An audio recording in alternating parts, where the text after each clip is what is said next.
ಕರಾವಳಿಯ ಜನಪದ ಕ್ರೀಡೆ ಕಂಬಳ ನೂರಾರು ವರ್ಷಗಳಿಂದ ನಡೆದುಕೊಂಡು ಬರುತ್ತಿರುವ ಪಾರಂಪರಿಕ ಕಂಬಳಗಳು ಭಕ್ತಿ ಭಾವದಿಂದ ನಡೆಯುತ್ತಿವೆ. ಉಡುಪಿಯ ಕಟಪಾಡಿಯಲ್ಲಿ ನಡೆದ ಕಂಬಳ ರಾಜ ಮನೆತನದ ಸಾಂಪ್ರದಾಯಿಕವಾಗಿ ನಡೆಯಿತು.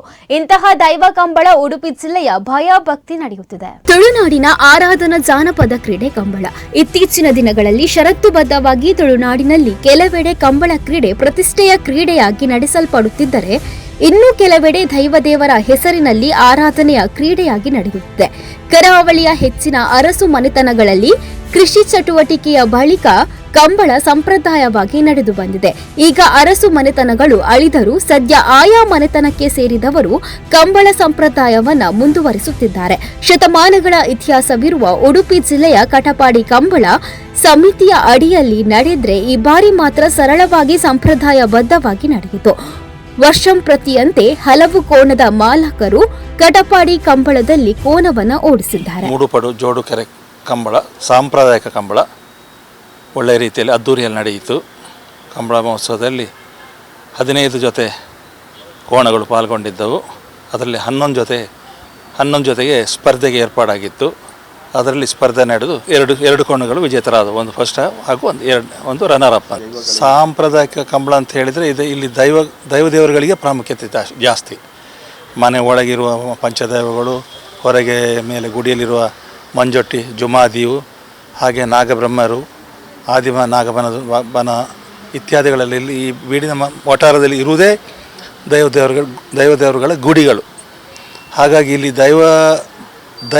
ದೈವಕ್ಕೆ ಹೆಚ್ಚು ಪ್ರಾಧಾನ್ಯತೆ. ಕಟಪಾಡಿ ಎಂಬ ಪ್ರದೇಶ ತುಳುನಾಡಿನ ಇತಿಹಾಸದಲ್ಲಿ ಜಾನಪದ ಕಥೆಗಳಲ್ಲಿ ಮಹತ್ವದ ಸ್ಥಾನವನ್ನ ಪಡೆದಿದೆ. ಕೋಟಿ ಚೆನ್ನೆಯ ಕಾಂತಬಾರೆ, ಭೂತಬಾರೆ, ಬಬ್ಬುಸ್ವಾಮಿ ಮುಂತಾದ ದೈವಾಂಶ ಸಂಭೂತರ ಕಥೆಗಳಲ್ಲಿ ಕಟಪಾಡಿ ಬೀಡು ಒಂದಲ್ಲ ಒಂದು ಕಾರಣದಿಂದ ಉಲ್ಲೇಖಗೊಂಡಿದೆ. ಕಟಪಾಡಿ ಬೀಡುವಿನಲ್ಲಿ ಮಂಜೋಡಿ ಜುಮ್ಮಾದಿ ದೈವದ ನೇಮ ನಡೆದು ಕಂಬಳದ ಕರೆಗೆ ದೈವ ಪ್ರದಕ್ಷಿಣೆ ಹಾಕಿದ ನಂತರವೇ ಕಂಬಳ ಆರಂಭವಾಗುತ್ತೆ. ಕಂಬಳ ಅಂದ್ರೆ ಕೇವಲ ಸ್ಪರ್ಧೆಯಲ್ಲ, ಇಲ್ಲಿ ದೈವದ ಆರಾಧನೆಯೂ ಸ್ಥಾನವಿದೆ. ಎರುಬಂಟ ಎಂಬ ದೈವದ ಪಾತ್ರೆಯು ಕಂಬಳ ನಡೆಯುವ ಗದ್ದೆಗೆ ಪ್ರದಕ್ಷಿಣೆ ಬಂದು ನರ್ತನ ಸೇವೆ ಮಾಡುತ್ತಾನೆ. ಆ ದೈವದ ರಕ್ಷಣೆಯಲ್ಲೇ ಕೋನಗಳು ಗದ್ದೆಗಿಳಿಯುವುದು ಸಂಪ್ರದಾಯ. 1913ನೇ ಇಸವಿಯಿಂದ ಒಂದು ಬಾರಿಯೂ ಅಡ್ಡಿಯಾಗದಂತೆ ಪ್ರತಿ ವರ್ಷ ಕಂಬಳ ನಡೆಸಿಕೊಂಡು ಬರಲಾಗುತ್ತಿದೆ. 106 ವರ್ಷಗಳ ಇತಿಹಾಸದಲ್ಲಿ ದೈವಗಳಿಗೆ ಕೋನಗಳ ಈ ಸೇವೆ ತಪ್ಪಿದ್ದಿಲ್ಲ. ಸ್ಪರ್ಧೆಗಿಂತಲೂ ಆರಾಧನೆಗೆ ಒತ್ತು ಕೊಟ್ಟು ಈ ಬಾರಿ ಕಂಬಳ ನಡೆಸುವುದು ವಿಶೇಷ. ಮೂಲ ಸ್ವರೂಪದ ಈ ದೈವ ಕಂಬಳ ಕಾಣಲು ಊರು ಮಾತ್ರವಲ್ಲ, ಪರ ಊರ ಸಾವಿರಾರು ಜನರು ಸೇರುತ್ತಾರೆ. ಕಟ್ಪಾಡಿ ಬೀಡು, ಮೂಡುಪಡು ಜೋಡುಕರೆ ಕಂಬಳ, ದೇವರ ಕಂಬಳ, ವಿಧಿ ಪ್ರಕಾರ ಕಾರ್ಯಕ್ರಮ ಎಲ್ಲ ಮಾಡಿ ಜೋಡುಕರೆ ಮಾಡಿ ಹಗ್ಗದ ಕಿರಿಯ ವಿಭಾಗದಲ್ಲಿ ಸ್ಪರ್ಧೆ ಏರ್ಪಟ್ಟಿತ್ತು. ಇದೀಗ ದೇವರ ಕಂಬಳದಲ್ಲಿ ಶುರುವಾಗಿ ದೇವರಿಗೆ ಅಂದರೆ 3-4 ದಿವಸ ಮುಂಚೆ, 1 ವಾರ ಮುಂಚೆ ದೇವರಿಗೆ ತಂಬಿಲ ಆಗಿ ನಾಗದೇವರಿಗೆ ತನು ಹಾಕಿ ಆದಮೇಲೆ ಇಲ್ಲಿ ಕೋಣ ಇಳಿಸುವ ಒಂದು ಕ್ರಮ ಮುಂಚಿನಿಂದ ಬಂದದ್ದು.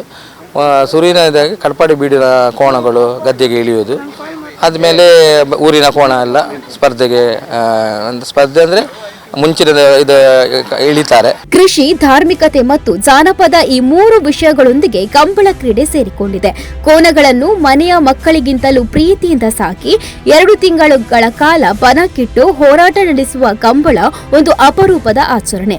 ಕೃಷಿ ಸಂಸ್ಕೃತಿ ನಶಿಸುತ್ತಾ ಬಂದರೂ ಕಂಬಳೋತ್ಸವದಿಂದಾಗಿ ಕೂಡು ಕುಟುಂಬಗಳು ಮತ್ತು ದೈವದ ಆರಾಧನೆಗೆ ಹೊಸ ಅರ್ಥ ಬಂದಂತಾಗಿದೆ.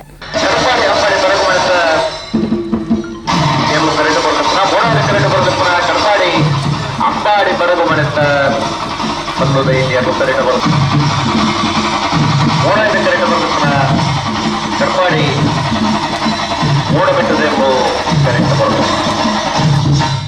ಕಟ್ಪಾಡಿ ಅಚ್ಚಡ ಬರಗು ಮನೆತ ಬಂದದ ಇಂಡಿ ವಿಭಾಗದೆಂಬು